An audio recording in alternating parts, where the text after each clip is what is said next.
안녕하세요. 강기복교입니다. 이번 시간 103페이지에 이번 특별건축구역을 함께 보십니다. 여기 특별건축구역은 우리 기출문제 4회에 걸쳐 시험 문제가 출제되었습니다. 보통은 3세판에서 끝내는데 얘는 좀 다르더라고요. 그러면 우리가 조금 신경 써서 봐줘야 되겠죠. 그래서 여기 특별건축구역은 별표 하나 해놓고 관련된 내용들을 살펴봅니다.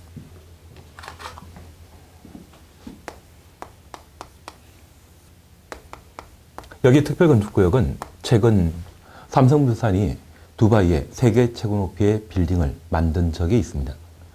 해외 각국에서는 초고층 건축물을 많이 필요로 하고 우리가 그와 관련된 설계, 시공, 감리, 유지 관리에 관한 기술을 충분히 축적하게 되면 수출할 수 있겠죠.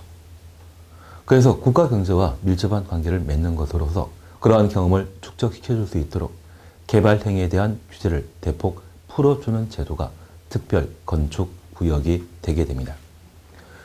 여기 특별건축구역과 관련되어서는 그러한 개발과 관련된 규제를 풀어주는 장소, 특별건축구역 지정에 관한 문제를 함께 봐놓습니다. 현재 특별건축구역은 국토교통부 장관 그리고 시도의사가 특별건축구역을 지정할 수 있습니다. 작년에 특별건축구역의 지정권자는 국토교통부 장관 하나였는데 개정되면서 지도지사를 추가시켰습니다.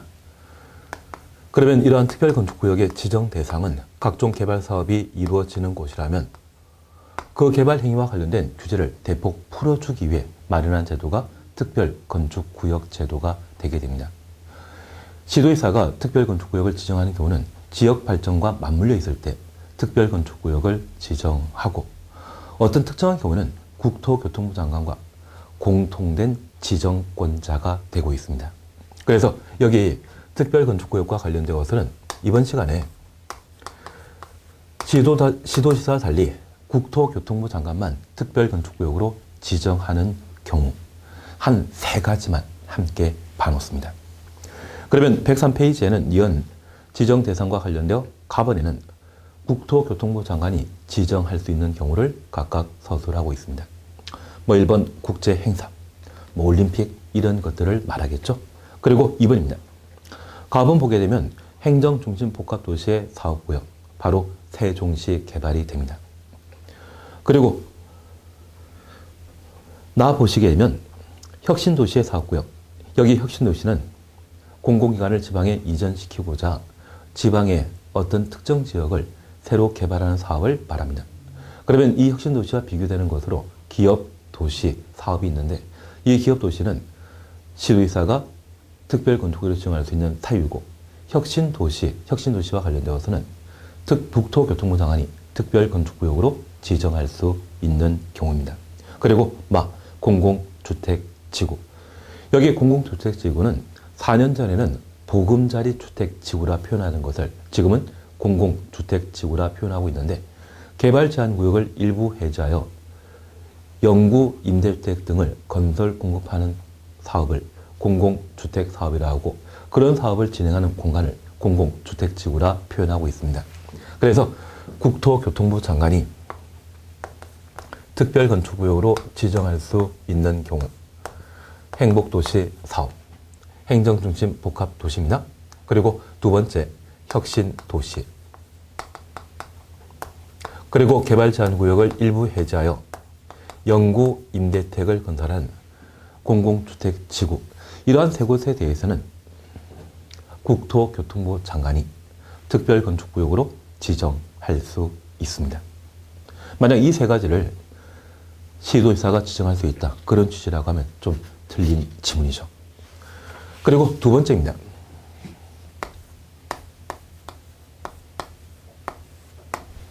특별건축구역으로 지정할 수 없는 경우가 있습니다. 그래서 104페이지에는 나번에 시도의사가 지정하는 경우 쭉 있습니다. 이거 다 외우라고 하면 외우기 힘드시죠? 이거 외우는 시간에 다른 거 공부하는 게 마음 편할 것 같습니다. 그래서 시도의사에 대해서는 나오면 복불복입니다. 틀려줘도 상관없겠죠. 그리고 디귿, 배제 대상입니다. 여기 배제 대상은 12시험과 13시험 때 기출문제로 출제되었는데 다음에 해당되는 경우에는 특별건축구역으로 지정할 수 없다. 2번 연속 시험에 나왔다고 하면 더 이상 시험거리 아닐 겁니다. 그래서 이쪽은 취지만 이해해 주시는데 개발 제한 구역, 흔히 그린벨트라 표현하는 겁니다. 여기 개발 제한 구역, 그린벨트는 개발 행위가 제한되어 있죠. 개발 용도이다, 비개발 용도이다. 개발 못하는 곳이죠. 그리고 자연공원, 국립공원 등을 말합니다. 접도구역. 여기 접도구역은 우리가 시골 여행을 하다 보면 도로 경계선으로부터 한 5m 또는 10m 떨어진 곳에 접도구역이라 적혀있는 말뚝 본 적 있죠. 이 접도구역은 도로 경계선으로부터 접도구역 말뚝이 박혀있는 곳까지는 건축물의 개발을 할 수 없습니다. 사실 도로 구조는 도시지역과 비도시지역을 연결하는 연결수단인데 이 도로 경계선으로부터 접도구역이라 적혀있는 말뚝까지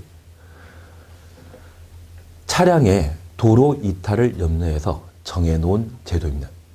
도시지역에는 교통안전시설이 충분하기 때문에 차량이 도로를 이탈하는 경우가 없지만 시골 지역 같은 경우는 운전자가 깜빡 졸다 보면 도로 이탈하는 경우 있거든요. 그걸 염려해서 접도구역을 지정해 놓은 겁니다. 만약 이러한 접도구역 안에 건물을 건축해서 제가 살고 있으면 밤마다 누가 찾아옵니다. 초인종 누르고 찾아오면 참 고마운데 차를 끌고 오시거든요. 이건 문제 있죠. 이러한 접도구역은 개발사업 할 수 있다 없다? 없습니다. 그리고 군사기지.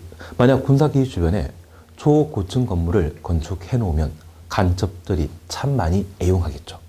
그리고 보전산지, 비개발 용도라는 것 이해되시죠? 그러면 이러한 5곳은 특별건축구역으로 지정할 수 없습니다. 그래서 지정 대상과 관련되어서는 12회, 13회 때 지정할 수 없는 곳을 시험에 다룬 적이 있습니다. 이 정도만 한번 봐놓습니다. 그리고 105페이지에는 지정 절차 있습니다. 이쪽은 그냥 지나갑니다. 그리고 한 장 넘기면 106페이지에 특별건축구역의 지정 해제에 관한 사항으로 리얼본을 찾아볼 수 있습니다. 국토교통부 장관 또는 지도의사는 다음 하나에 해당되는 경우에는 특별건축구역 전부 또는 일부를 해제할 수 있다.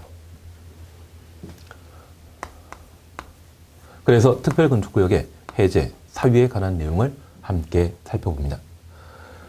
지정기관이 요청한 경우는 특별건축구역을 해제할 수 있고 거짓 부정한 법무로 지정된 데 해제할 수 있습니다. 그리고 4번 보면 특별건축구역의 지정 요건에 위반하였으나 그 지정이 불가능한 경우에는 전부 또는 일부 해제할 수 있습니다. 그러면 우리 잠깐 이렇게 보십니다. 어떤 자격을 취득하는데 결격 사유가 발생한 상태라고 하면 올백 받더라도 자격증 취득할 수 없죠. 그래서 일반적인 경우 지정 요건에 위반되면 그 자체를 취소하거나 해제하는 것이 일반적입니다. 그런데 특별건축구역의 해제 사유에서는 지정 불가능한 때만 해제할 수 있다는 것 확인해 놓습니다. 그러면 우리 이렇게 잠깐 살펴놓습니다. 개발제한구역은 특별건축으로 지정할 수 없기 때문에 개발제한구역 해제 절차를 거치면 이제 특별건축구역으로 지정할 수 있죠. 개발제한구역일 때 토지 가격이 1이라고 하면 해제해준다고 하면 뭔가 개발 사업이 예상된다 해서 많은 투기가 발생하게 됩니다. 그래서 가격이 상승하고 이후 특별건축구역이 지정되게 된다면 저 특별건축구역 지정 이후에 개발제한구역이었던 종전의 개발제한구역이었던 곳에는 도로, 학교, 각종 공공시설의 부족이 발생하죠. 그러면 새로운 도로나 주차장 등을 설치하기 위해서는 토지를 강제 수용하고 보상하게 되는데 1이 아닌 3의 가격으로 보상해야 할 겁니다. 개발 비용 꽤 듭니다. 그런데 특별건축구역을 개발제한구역일 때 지정하게 되면 1의 가격으로 토지를 수용하고 개발사업 할 수 있죠. 두 번째 경우가 경제적이죠. 그래서 특별건축구역의 지정 당시에는 지정 요건에 위반했지만 이후 개발 제한 구역을 해제하게 되면 시정된 것이죠. 그럴 때는 특별건축구역 지정과 관련된 개발 사업이 계속 진행되고 시정 불가능한 때만 해제 사유가 되는 겁니다. 해제 사유 이해되겠습니까? 그리고 두 번째 살펴보실 것이 특별건축구역 지정 이후 5년 이내 특별건축구역 지정 목적에 부합하는 건축물의 착공이 이루어지지 아니하면 전부 또는 일부 해제할 수 있습니다. 이번에 제1롯데월드가 만들어지는 걸 보면 그 공사 과정이 한 6년, 7년 정도 걸리는 것 같더라고요. 구역 지정 후 5년 만에 지정 목적에 부합하는 건물이 착공되면 그 공사 완료 기간은 또 5년, 6년 정도의 시간이 흘러야 됩니다. 애초 지정된 날부터 10년 정도의 시간이 흘렀다고 하면 애초 지정 목적이 많이 퇴색했겠죠. 10년이면 강산 한번 바뀌지 않습니까? 그렇게 사업이 지연된다고 하면 아예 개발할 필요 없다. 그래서 해제 사유가 되게 됩니다.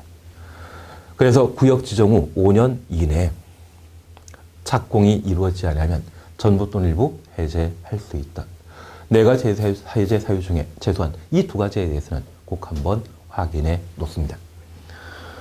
그러면 이러한 방법으로 특별건축구역이 지정되게 되면 그 지정 목적을 달성하기 위해 특별건축구역 내 건축물이 만들어져야 되죠. 그래서 106페이지에 밑에서 네 번째 줄에는 특별건축구역의 건축물, 특별건축구역에 건축 가능한 건축물을 각각 서술하고 있습니다. 이쪽이 18회 작년 기출 문제가 출제되었습니다. 그러면 특별건축구역에 어떤 건물을 건축할 수 있는지 107페이지 다시 한번 봅니다. 국가 또는 지방자치단체가 건축하는 건축물, 그리고 2. 공공기관이 건축하는 건축물, 한국토지주택공사 동그라미 해놓습니다. 그리고 3. 그 밖에. 그러면 특별건축구역에는 국가기관 등이 특별건축구역 안에 건축할 수 있고 그 밖이라고 하면 국가 외의 자를 말하죠. 일반적으로 민간이 개발 주체가 되는 경우를 말할 겁니다. 이들은 대통령이 정하는 용도 규모의 건축물로서 도시경관 창출 등의 특례 적용이 필요하다 허가권자가 인정하는 건축물인 때 특별건축구역 내 건축할 수 있습니다. 그러면 이 국가는 공법과 관련된 규제 주체이지 규제 대상이 아니죠. 그래서 용도 규모의 제한을 받는 자는 바로 민간, 국가 외인 자인 경우에만 용도 규모의 제한을 받고 있습니다.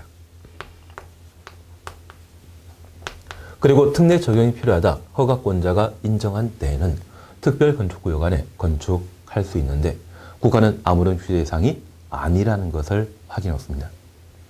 그러면 18회 시험 때는 주관식 문제로서 박스 속에 표 속에 문화집회시설, 판매시설 이러한 경우라면 연면적 2000제곱미터 이상일 때 특별건축구역 안에 건축할 수 있다. 이걸 주관식으로 시험에 내면서 2000 적으라고 낸 적 있습니다.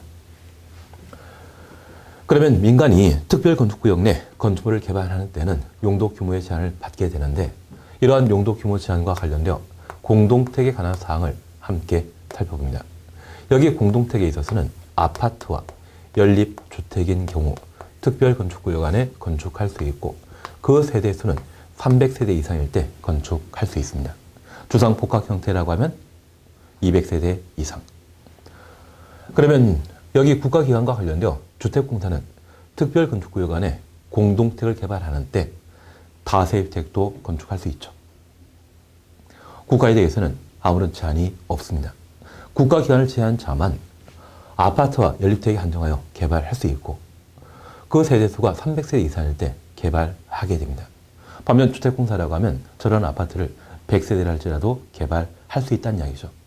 그러면 이런 용도, 규모의 제한은 민간인 개발 사업자에 대해서만 적용하는 것이지 국가기관에는 별도 적용하는 것 아닙니다. 그러면 이러한 용도, 규모 제한과 관련되어 공동택에 관한 사항 저렇게 살펴보셨다고 하면 작년에 시험에 나왔던 문화집회시설 등 2000 또 안 나오겠죠. 그리고 거박 용도라고 하면 일반적인 경우를 말하는데 1000제곱미터 이상일 때 개발할 수 있습니다. 그리고 종교시설은 빈칸입니다. 우리나라는 종교 자유가 인정됩니다.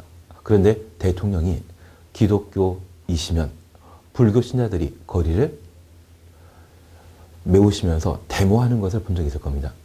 그리고 대통령이 친불교 정책을 펼치게 되면 교회에 다니시는 분들이 거리를 메우는 경우가 있거든요.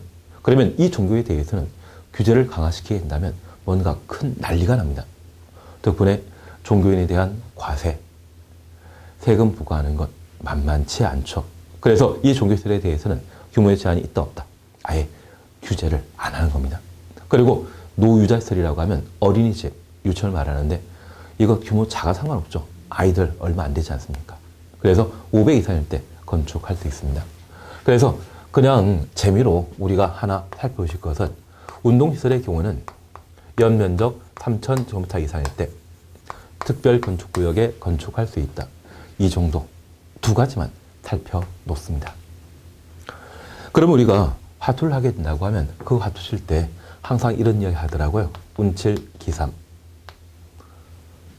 타짜한테 걸리면 그때는 기술이 특별하기 때문에 운의 지배를 안 받겠죠. 도박할 때는 운칠기삼이라는 말 들어본 적이 있습니다. 그런데 우리가 지금 공부하고 있는 것은 도박입니까? 공부입니까? 여기 공부라고 하면 운 3, 기 7이겠죠. 우리 열심히 공부하더라도 좀 잘 모르는 것 또는 답이 둘 중에 하나였다. 그런 경우는 한번 찍을 때 있지 않습니까? 그래서 공부는 운 3, 기 7로 이루어집니다. 그래서 운 3이란 말 마음에 들지 않더라도 기억해 놓는다면 운동시설과 관련되어서는 연면적 얼마? 3000제곱미터 이상일 때 특별건축구역에 건축할 수 있다. 그래서 운동시설 등이 거론되게 되면 그때는 특별건축구역 내 연면적 3000제곱미터 이상일 때 건축할 수 있다. 요걸 하나 기억해 놓습니다. 그러면 12회 때 그리고 13회 때는 특별건축구역의 지정 대상에서 제외되는 것을 연속해서 시험에 낸 바 있습니다. 이번 18회 시험 때 이 문제 내시고 재미 좀 보셨거든요. 그래서 주택관리사와 관련된 공동택에 대해서는 당연히 해놓고 그걸 제외한 나머지 사안들을 살펴보는데 종교시설은 규제 대상 아니라는 것, 노유자시설은 1000의 절반인 500 이상이라는 것, 그 정도 좀 파악해 놓으시고 운동시설 등에 대해서는 연면적 3000 이상일 때 운 3, 기 7 이거 생각하시면서 살펴놓는다고 하면 운동시설과 관련된 규모 정리할 수 있겠죠. 그래서 연속해서 출제가 될 가능성이 있는 부분이기 때문에 이 정도는 해 놓습니다. 그리고 이러한 건축물을 특별건축구역에 건축하고자 한다면 허가권자에게 건축 허가 받아야 되고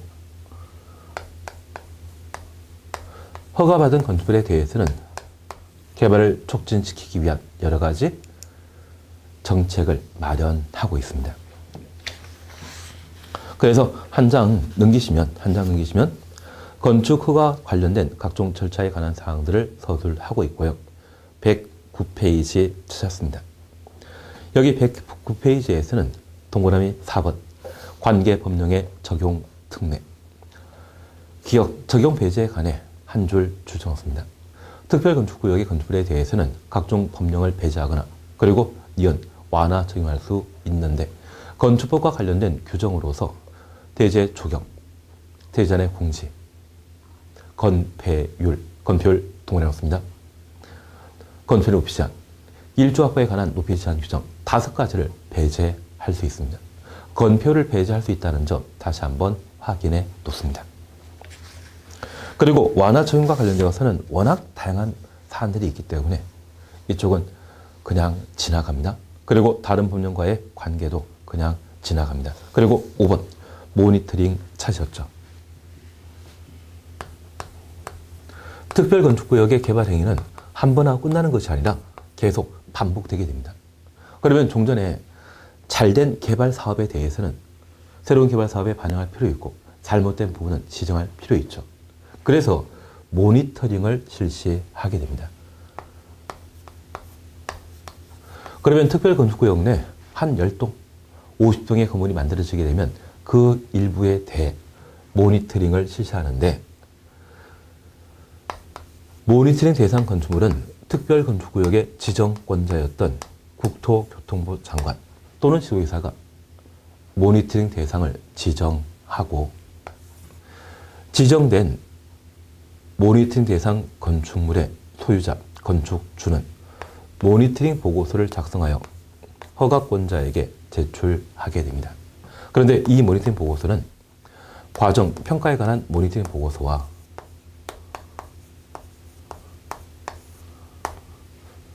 유지, 관리에 대한 모니터링 보고서를 두고 있습니다. 여기 과정, 평가에 관한 모니터링 보고서는 건축 과정, 공사 과정이라는 말을 생각하면 좋겠고요. 유지, 관리라고 하는 것은 사용 승인시부터 멸실될 때까지라는 말을 기억하면 좋겠습니다. 그러면 건축 과정, 공사 과정은 언제 공사 마칩니까? 사용 승인 받은 때 공사 끝나는 것이죠. 그래서 110페이지에 이은 모니터링 보고서와 관련되어 각은 과정평가에 대한 모니터링 보고서입니다. 건축주는 건설의 설계, 건축 시공, 공사 감리, 공사 과정과 관련된 문제이죠. 과정평가에 관한 모니터링 보고서를 사용 승인 시 사용 승인 동원해 놓습니다. 허가권자에게 제출해야 한다.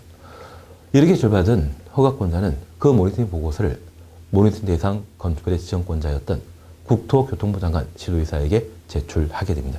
그러면 과정평가에 관한 모니터링 보고서는 언제 제출한다? 사용 승인 시에. 그리고 나번입니다. 유지 관리 보고서입니다. 건설의 소유자는 사용 승인부터 10년까지 동원해 놓습니다. 5년 범위에서 다음 기간마다 정기적으로 유지 관리에 관한 모니터링 보고서를 허가권자에게 제출해야 한다. 특례 규정에 따라 건축법령 등을 적용하지 않거나 완화 적용하기로 결정된 건물에 대해서는 2년마다, 그 밖 건축물에 대해서는 4년마다 유지 관리에 관한 모니터링 보고서를 제출하도록 되어 있습니다. 그래서 과정 평가에 관한 모니터링 보고서는 사용 승인 시에 허가권자에게 제출하고 유지 관리에 관한 모니터링 보고서는 사용 승인 받은 날부터 최대 10년까지. 하자 담보책 기간이 최대 10년이라는 거 알고 있죠?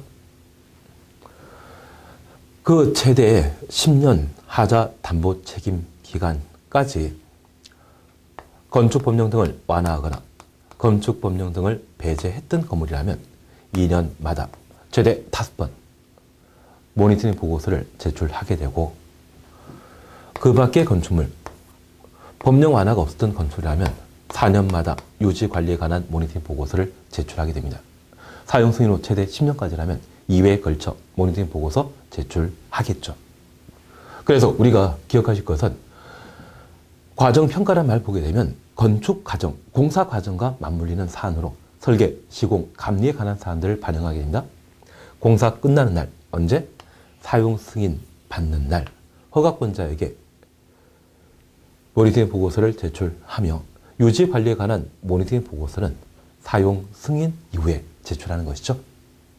그래서 과정평가 그리고 유지 관리라는 말을 기억하시면서 모니터링 보고서의 제출 시기, 제출 방법을 각각 살펴놓습니다. 이 정도 보는 것이 특별건축구역과 관련되어 다시 출제될 수 있는 내용 전부를 우리가 해결한 겁니다. 6번 통합적인 구역은 크게 문제 삼을 것 없습니다. 그리고 다음 페이지에 특별 가로 구역 시험 문제 내기 참 애매하거든요.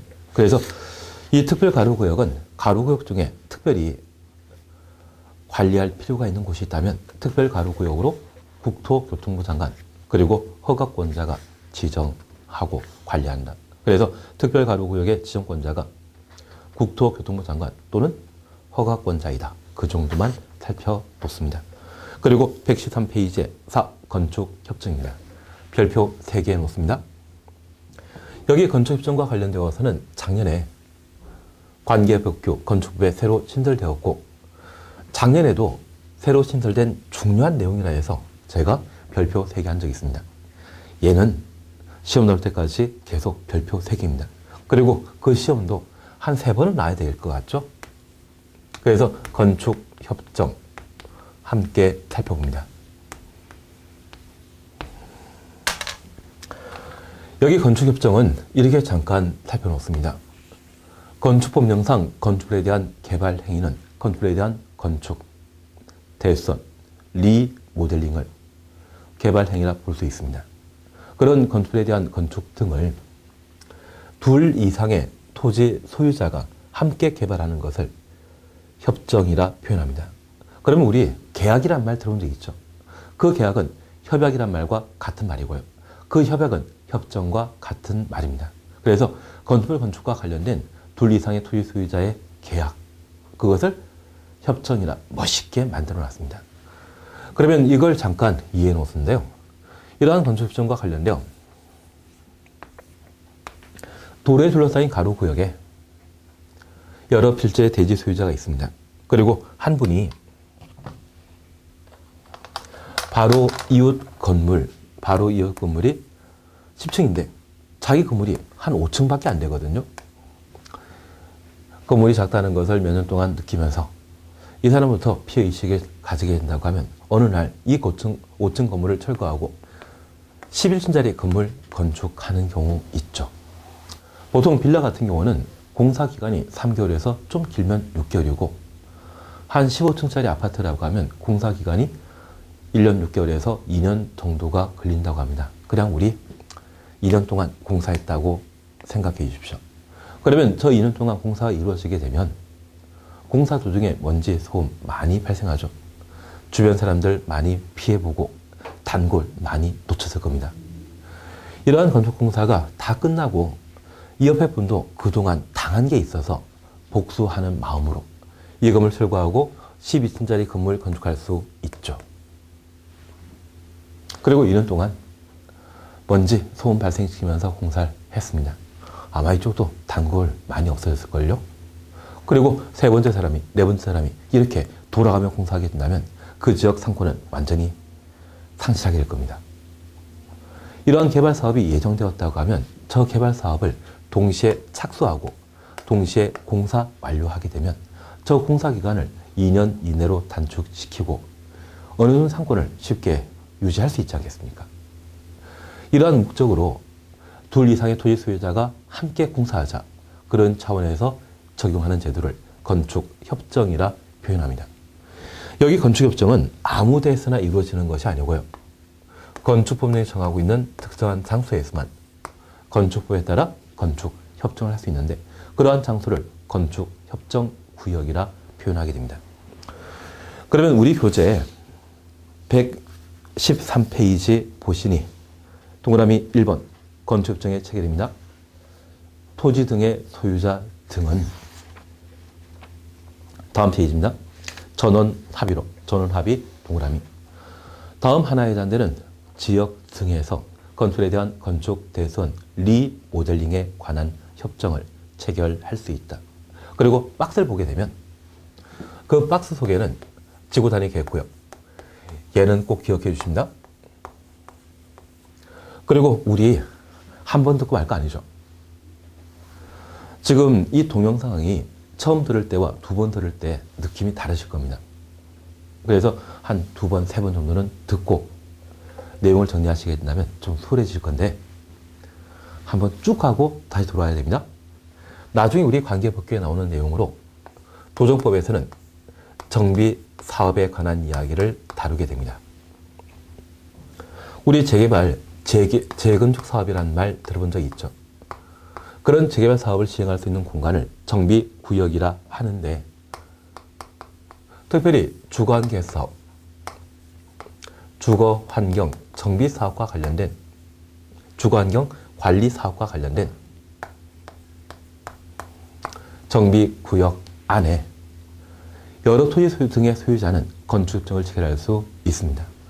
그리고 나중에 뉴타운 사업과 관련되어 있는 도시 재정비 촉진을 위한 특별법을 공부하게 되는데 그때 존치지역이란 말을 보게 됩니다.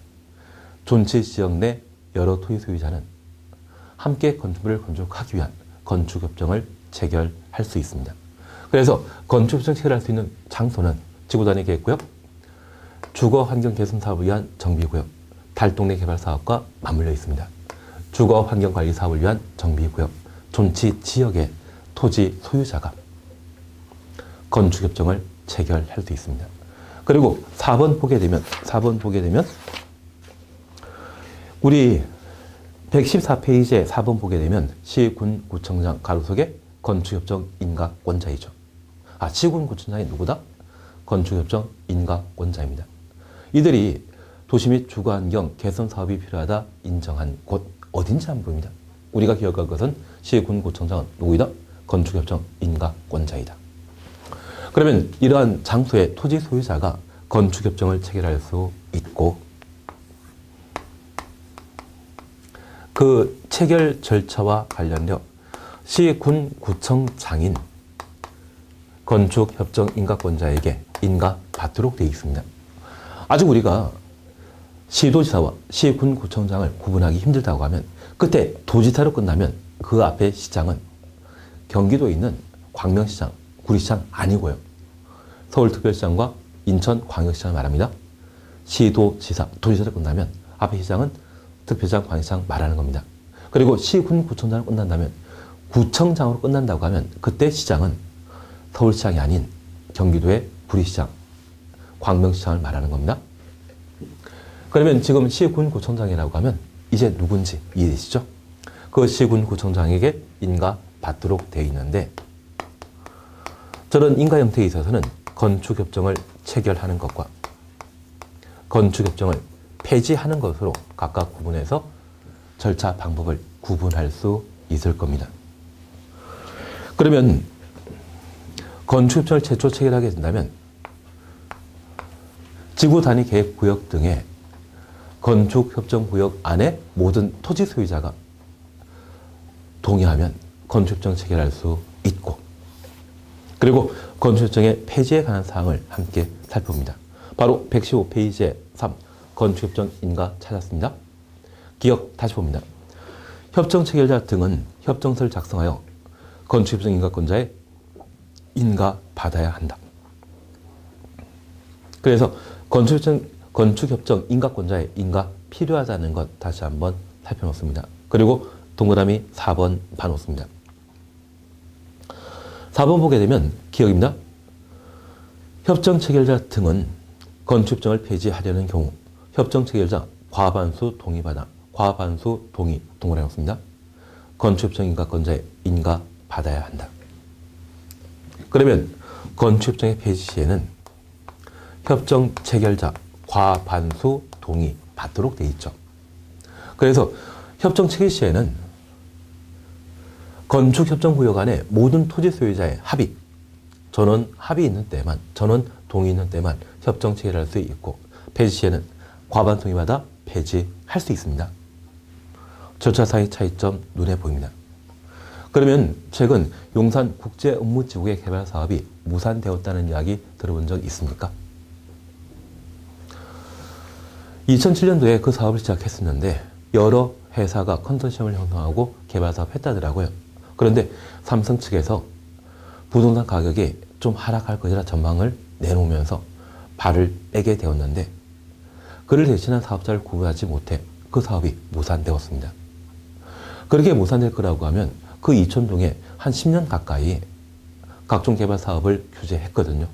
그래서 그 이촌동 주민들의 여러 가지 피해가 발생했고 그리고 가끔 용산 재개발 사건과 관련된 이야기를 들어본 적이 있다고 하면 그렇게 무산될 거라면 사람 인명피해 발생시키면서 재개발 사업 할 필요 없죠. 그렇게 누구 하나가 발뺌으로써 그 사업이 무산되는 것을 방지할 목적으로 이번에 협정 폐지 시에는 누구? 협정 체결자 과반수 동의 받도록 되어 있습니다. 그러면 용산 국제업무지구처럼 철도청이 사업지원 50% 가지고 있고 5개 회사가 각각 10%씩 가지고 있다고 하면 이해관계는 6명이죠. 지분과 관계없이 과반수. 저 6명 중에 4명 이상이 반수, 6명의 반수는 3명이고요. 과반수는 반 넘어야 되죠. 4명이 동의한 때만 건축협정을 폐지하고 시군 구청장에게 인가받을 수 있다는 이야기입니다. 그래서 용산국제업무지구가 무산된 것처럼 삼성 혼자 발 뺀다고 해서 사업 중단되는 것 아니겠죠. 그래서 이러한 절차를 마련하고자 이번에 건축협정과 관련되어 건축법령에 새로 반영하게 되었습니다. 그래서 체결 그리고 폐지에 관한 절차 저렇게 살펴놓습니다. 그리고 양거래 이번에는 협정 내용 있는데 크게 신경 쓸 필요 없고요. 다음 페이지에 건축협정 운영회 설립 줄만 줘놓습니다. 협정 체결자는 건축협정서 작성 등을 위해 자율적 기구인 건축협정 운영회를 설립할 수 있습니다. 2번 그냥 봅니다.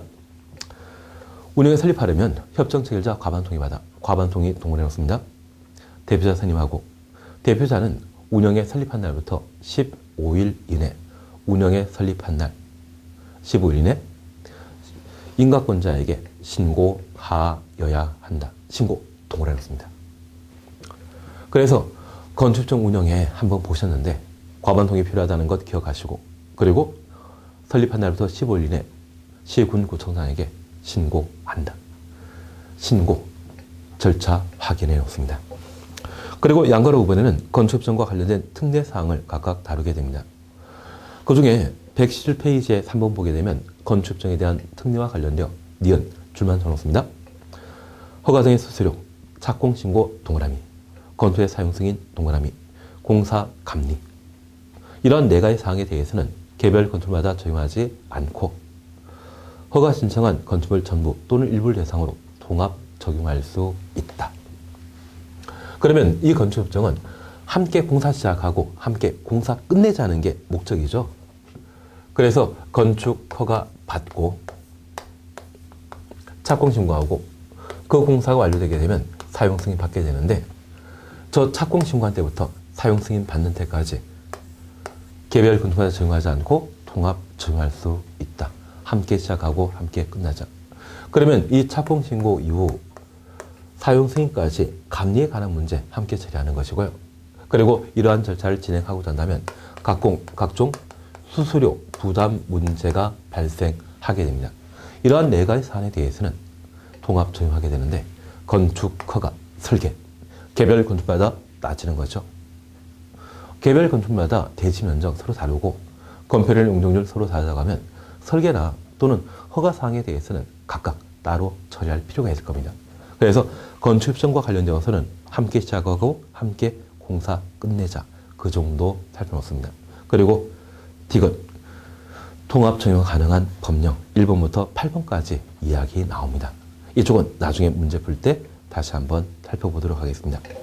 그래서 건축협정과 관련되어서는 건축협정 체결하는 구역 어딘지, 건축협정 인가받고자 한다면 어떤 동의 요건 갖춰야 되는지 이 정도를 한번 살펴봅니다. 그래서 우리가 건축 제한과 관련된 각종 규제 완화 등에 관한 내용을 살펴보셨습니다. 그래서 사실 건축부에서는 건축물과 관련된 각종 규제에 관한 사항을 마련하고 도로에 관한 규제로서 대지와 도로 사이의 관계, 출입 통로이죠. 특히 연면적 2,000제곱미터 이상의 건축물의 경우는 6m 도로에 4m 이상 접하여야 한다. 그리고 건축선에 관한 내용을 함께 살펴보셨습니다. 건축선 대지와 도로 사이의 경계선을 말하는데 도로가 소유업에 못 미치는 경우에는 건축선 지정 되죠. 그럴 때 아무런 이야기 없다고 하면 중심선과 2분의 1이 건축선 지정 기준이고 경사지란 말 쓰게 되면 경사지가 있는 쪽에 도로 경계선으로부터 소요를만큼 후퇴한 곳을 건축선이라 했습니다. 그리고 대지 분할 제한과 관련되어 60, 150, 200이라는 말 하나 기억해 놓습니다. 최근 5년 사이에 조경과 관련되어 2번 시험에 냈기 때문에 이쪽은 또 출제 가능성이 좀 작은데 나중에 문제풀이에서 조금 살펴보는 걸로 대진하겠습니다. 그리고 3번째, 이러한 대지에는 건축물이 만들어지게 됩니다. 기왕 건물 건축하게 되면 구조, 설비와 관련되어 안전에 관한 기준을 마련하고 건설에 대한 안전 확인하는 자는 설계자가 확인하는 것이죠. 건축 구조교사는 보조자이죠. 그리고 구전 확인 대상 건축물 중에 구조 안전 확인 서류를 제출할 대상 우리 5, 3, 5, 10 기억납니다. 층수가 3층 이상이거나 연면적 500제곱미터 이상, 기둥과 기둥 사이의 거리가 10m 이상의 건축물은 건축주가 착공신고 시에 구조 확인 서류를 제출하여야 한다. 그리고 방화 기준을 우리가 함께 볼 수 있습니다. 불천이란 말 기억나시고 11층 이상이란 말 기억납니다. 그래서 직통 계단, 그리고 피난안전구역, 헬리포터, 그리고 내화구역이나 불연재료 등에 대한 사항을 보셨습니다. 그리고 이 방화 관련된 사항으로 올해 신설된 사항이 바로 건물 내부 또는 외부에 설치하는 마감 재료에 관한 사안입니다. 건물 내부에 설치하는 마감 재료와 관련되어서는 5층, 500이라는 말 기억해 주면 참 좋겠는데 자주 보면 기억할 수 있죠. 그리고 건물 외벽에 불연 재료 등을 마감 재료로 설치할 대상 6층 이상이거나 64, 24 나와야 되는데 특이하게 22 나오죠. 건물 높이가 22m 이상이라면 그때는 건물 외벽에 마감 재료, 불연 재료로 설치하도록 되어 있었습니다. 그리고 기능과 관련되어 쾌적한 수면을 도모하기 위한 소음 방지와 관련된 경계벽 바닥에 관한 사항 등등을 구조 설비에서 함께 보셨고, 범죄 예방 기준도 꼭 한번 봐야 될 겁니다. 그리고 건축물과 관련되어서는 높이 제한과 관련되어 가로 구의 높이 제한, 그리고 일조 확보에 관한 높이 제한 규정 보셨는데, 일조 확보에 관한 높이 제한 규정은 적용되는 대상 장소는 전용 주거지역과 일반 주거지역, 적용되는 건축물은 공동주택에 적용하는 것이죠. 그리고 이러한 건축물에 적용될 수 있는 각종 규제를 풀어주는 경우가 있습니다. 공개, 공지, 건축에 달려있는 부속 공여였습니다. 이런 공개 공지를 확보하게 되면 용적률과 높이 제한 기준을 일조위에 완화한다. 특별건축구역, 그리고 건축협정. 올해 특별건축구역 별표 하나, 건축협정 별표 3개입니다.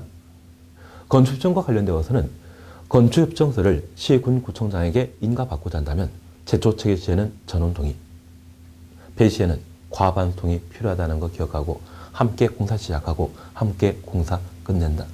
착공신고부터 사용승인까지 함께 하는 것이죠. 그래서 건축제한과 관련되어 이렇게 열심히 우리가 함께 오셨습니다. 이러한 건축제한은 건축주가 준수해야 되는데 이를 위반하게 되면 위법한 건축물로서 철거, 공사 중지 등의 대상이 되게 됩니다. 그런데 철거라는 시정명령이 떨어졌는데 그러한 시정명령에 불응하고 계속 위법한 건물을 사용하게 되면 시정명령에 불응했을 때 이행강제금이 부과 징수되게 됩니다. 여기 이행강제금을 최근 18회 시험 때 출제했거든요. 그래서 저 이행강제금 위반 건축물로서 시정명령에 불응하면 이행강제금을 부과한다. 저 이행강제금 우리가 살펴보는 게 필요합니다. 그러면 120페이지에는 위반 건축물에 관한 사항 서술되어 있고요. 그리고 122페이지에 제3절 이행강제금 찾으셨죠. 1번입니다. 허가권자는 위반 건축물 등에 대한 시정명령 후 시정기간 내 시정명령 이행하지 아니한 건축주 등에 대하여 건축주 동원하였습니다. 이행강제금을 부과한다. 그러면 이 이행강제금은 건물에 부과하는 것입니까? 사람에 부과하는 겁니까? 여기 시정명령에 불응하는 것은 사람에 불응하는 것이죠. 그래서 이 이행강제금은 대인적 속성을 가지게 됩니다. 사람에 부과한다는 것 이해해 주십시오. 그러면 이 이행강제금이 18회 시험에도 출제되었었는데, 작년에 출제되었는데, 그 출제되는 이유는 항상 두 가지 특징 때문에 시험에 나오더라고요. 하나, 일사부재리입니다. 여기 일사부재리는 한 번 재판한 사건에 대해서는 두 번 재판하지 않는다. 이것 적용되질 않고 있습니다. 그리고 두 번째, 일반 국민이 느끼는 법 감정에 위배되는 경우가 있습니다. 그러면 우선 일사부지리와 관련된 적용 배제 함께 보시는데 바로 123페이지의 2번 이행강정의 부과 횟수입니다. 양가 1번입니다. 허가권자는 최초 시정명령이 있었던 날을 기준으로 1년에 2회 이내 범위에서 반복하여 이행강제금을 부과 징수할 수 있다. 조례사항 빼버리면 그 정도를 봐놓습니다. 그러면 허가권자는 1년에 2회 이내 반복하여 이행강제금을 부과 징수할 수 있는데 만약 우리 주변에 건축 허가 받지 않고 단독대 옥상에 옥탑방을 만들었다고 하면 해당 시군구청장이 1월 20일 날 해당 건축을 발견하게 되면 철거하라는 시정명령을 내리고 약 6개월 정도의 시간을 주게 됩니다. 그래서 7월 20일까지 자진 철거하라 명령하게 되는데 저 6개월 정도의 시간을 주는 것은 철거도 하나의 공사에 해당되기 때문에 공사에 필요한 준비 갖춰야 되죠. 그래서 6개월 정도의 시간을 주게 됩니다. 그리고 7월 20일까지 철거하지 않는다면 7월 21일 날 새로운 시정명령을 내리고 철거되지 않은 부분에 대해 이행강제금을 부과 징수합니다. 그리고 또 1년. 그래서 그냥 이거 7월 19일로 하겠습니다. 6개월이니까 초일 불산하면 19일. 그리고 그 다음 1년 2017년도 1월 19일까지 자진 철거하라 명령하게 됩니다. 이때까지 철거하지 않는다고 하면 1월 20일 날 새로운 시정명령을 내리고 또다시 이행강제금을 부과하게 되는데 2016년도에 최초 시정명령이 1월 20일이었다고 하면 이행강제금은 한 번이죠. 2017년도에 이행강제금 1월 20일 날 부과되게 됩니다. 1년에 한 번 부과하기도 하고 두 번 부과하기도 하죠. 그래서 이러한 이행강제금은 1년에 몇 번? 2회 이내. 딱 2회만 아니라 한 번도 부과할 수 있고 두 번 부과할 수 있다. 그러한 의미에서 이내란 말을 사용하게 됩니다. 그런데 이러한 이행강제금은 만약 내가 5년 동안 시정명령에 불응했다고 하면 10번, 10년간 불응했다면 20번 이행강제금 부과되겠죠. 지나치게 많은 금전적 부담을 줄 수 있는데 특별히 서민을 보호할 목적으로 이 이행강제금의 부과 횟수를 5번으로 제한하는 경우가 있습니다. 양가로 2번입니다. 123페이지 맨 마지막 줄입니다. 다음에 해당되게 되면 5회 넘지 않는 범위 내 부과 횟수를 따로 정할 수 있다. 최대 5번 부과한다는 이야기죠. 그래서 다음 페이지의 박스에는 1번만 추정습니다. 연면적 85제곱미터 이하의 주거용 건축물 가로 속에 공동택의 경우는 세대별 면적이 85제곱미터 이하인 때 최대 5회. 여기 85제곱미터라고 하면 우리 주택법 공부하다 보면 국민주택 규모라는 말을 공부하게 되거든요. 서민이 거주하는 주택에 대해서는 이행강제금 부과하더라도 최대 몇 번? 5번만 부과하게 됩니다. 5번 부과하는 경우가 무엇인지 그걸 확인해 놓습니다. 그리고 징수 절차에 대해서는 그냥 지나가시고 우리 시정명령의 이행 맨 마지막 줄 4번 찾으셨죠? 124페이지 맨 마지막 줄입니다. 허가권자는 시정명령을 받은 자가 이를 이행하면 새로운 시정 이행강제금의 부과는 즉시 중지하되 이미 부과된 이행강제금 주정습니다. 징수하여야 한다. 징수 동일하는 것입니다. 그러면 우리 이렇게 잠깐 이해해 놓습니다. 우리 범죄 저지른 자가 자수를 하게 되면 파준다는 것 알고 있나요? 그래서 아무리 중요한 범죄자를 할지라도 자수를 하게 되면 형벌을 감면하거나 감경해 주거든요. 그래서 각종 대기업들이 공사 입찰과 관련되어 담합하게 되면 과징금이라고 하는 것을 부과하게 되는데 그 담합 사실을 최초 자발적으로 신고한 회사가 있다면 과징금 전액 면제해 준다더라고요. 그래서 보통 시장 지배기업 1등 기업체에서 그 담합 사실을 자진 신고하는 경우가 있는데 S자로 시작하는 곳이 좀 많죠. 그래서 일반 국민이 느끼는 법 감정에 있어서는 자수하면, 용서하면 봐준다. 이걸 이행강점에서는 적용하지 않고 있습니다. 그러면 단독주택 옥상을, 옥탑방을 건축 허가 없이 만들었다고 하면 제초 지점에 떨어졌을 때는 아무 생각 없습니다. 내가 뭘 잘못했는지, 왜 이런 통지서 날라왔는지 신경 쓰지 않고 버렸다가 7월 20일 날 이행강점으로 500만 원 정도의 고지서가 날라오게 되면 그때부터 당황하게 되거든요. 내가 뭘 잘못했는지 그제서야 알고 자진 철거하는 경우 있죠. 그러면 새로운 이행강점은 당연히 안 나옵니다. 대신 이미 부과된 이행강점에 대해서는 뭐한다? 파준다, 징수한다. 징수하여야 한다. 그래서 이 부분을 과거에 여러 차례 시험 문제 낸 적이 있습니다. 이미 부과된 이행강제금을 취소한다, 처리할 수 있다.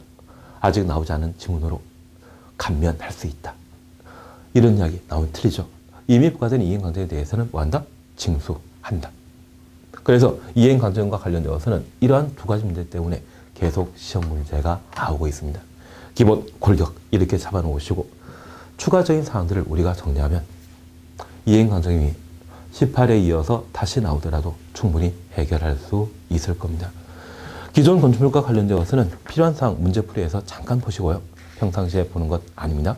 벌칙, 건축법적은 잘 안 나오더라고요. 그냥 지나가십니다. 그래서 이번 시간에 건축법령과 관련된 사항 전부를 함께 보셨습니다.